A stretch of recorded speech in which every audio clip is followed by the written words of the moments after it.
So part 2, if men have been told that their value lies in what they do, their sports, their grades, and if they can punch people and start wars, then when they have not been told that they have an intrinsic value just for existence, then I believe they've gotten the message from birth that if they just have no intrinsic value, like who you are great, you are awesome, just because you exist. And I'm not saying you should spoil your little boys and tell them they're perfect even if they're little jerks, but like there's something deeper than that, the one that we model for the kids by showing them. So if that's the case, then they grow up believing that they don't have, that maybe no one wants them, maybe no one likes them.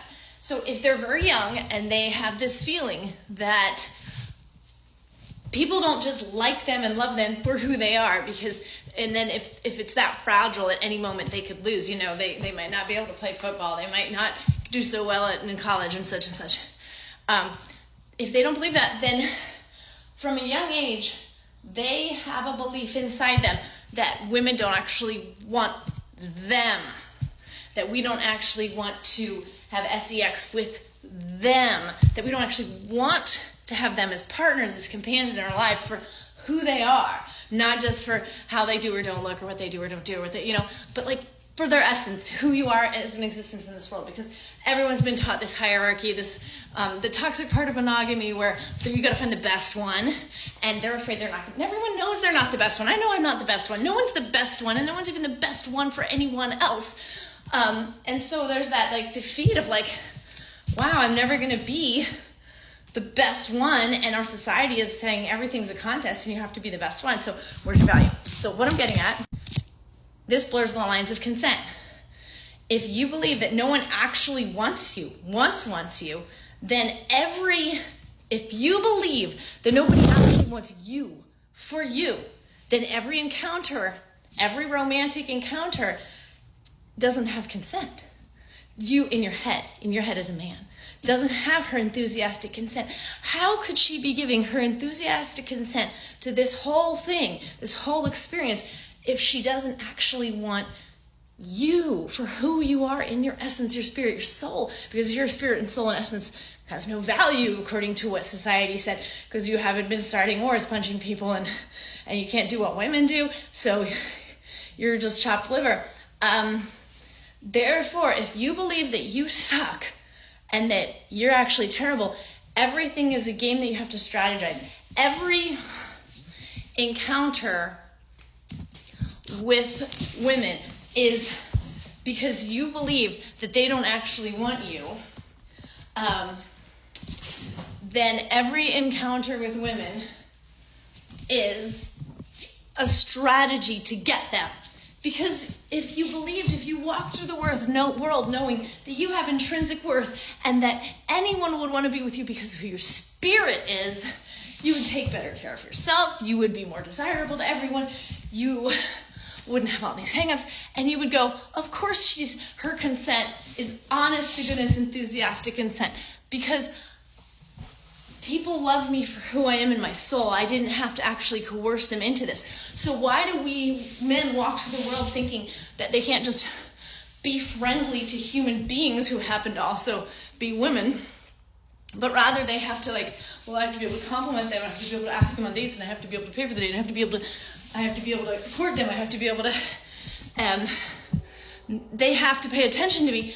Oh no, society, these women, they are not allowed to just say hi to a man, and they're just looking at their phone and they're trying to avoid interactions. How do I ever meet women?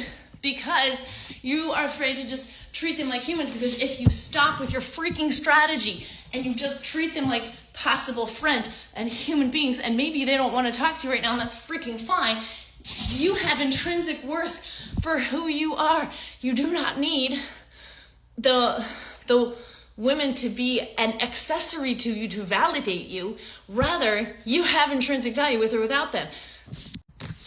So yeah, this whole consent thing is confused. As long as you see your life as having your romantic life, your life along, men's life along with women, as having to be a strategy to get them, to get women, because you don't believe they actually might want you for who you are, for just you, who you are as a person, you can't, because then where's the consent? There is no consent where there is strategy.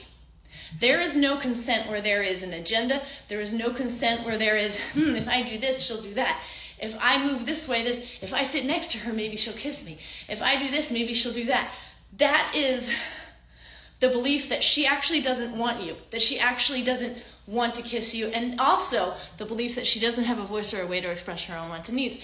And you have a voice and you can express your own wants and needs, and you can say, hey, I want to kiss you. Can I kiss you? And you're so believing that she's going to say no that you don't ask, because you believe deep and down inside that you ain't got nothing to offer in the world for who you are. And so you have to play these mental games about her body's wants and needs and values and your body's wants and needs and values, instead of just going, I have value as a person, and I can be your friend, and I can provide value to your life just as I exist. And if you don't want that, I completely respect that. And I am not going to strategize. And strategy takes away consent. And your belief that nobody actually wants you or would like you or wants to be with you means that you have thought all along that every encounter was a little bit coerced. And so you do not have a good understanding of consent, because you thought all of this was coercion all along, because you thought no one actually wanted to be with you. So you thought you had to coerce them to be with you. So you don't understand consent. So now the next person you meet, if you think that she wouldn't want to be with you because you're just a person, walk away and go figure out how to find your intrinsic value and realize that people would want to be with you for you because you're delightful. And if you're not, go find a way to get delightful. And that in a physical encounter, it should feel shallow, and you shouldn't do it if you think you had to convince yourself that she actually wanted you. Because then, even though she may be on her end, she may be fully consenting, in your end, you're pushing against this concept in your head that she doesn't actually want you, which means that you, in your mind, are in a non-consensual situation. That's pretty a gray area, and I don't think that's great.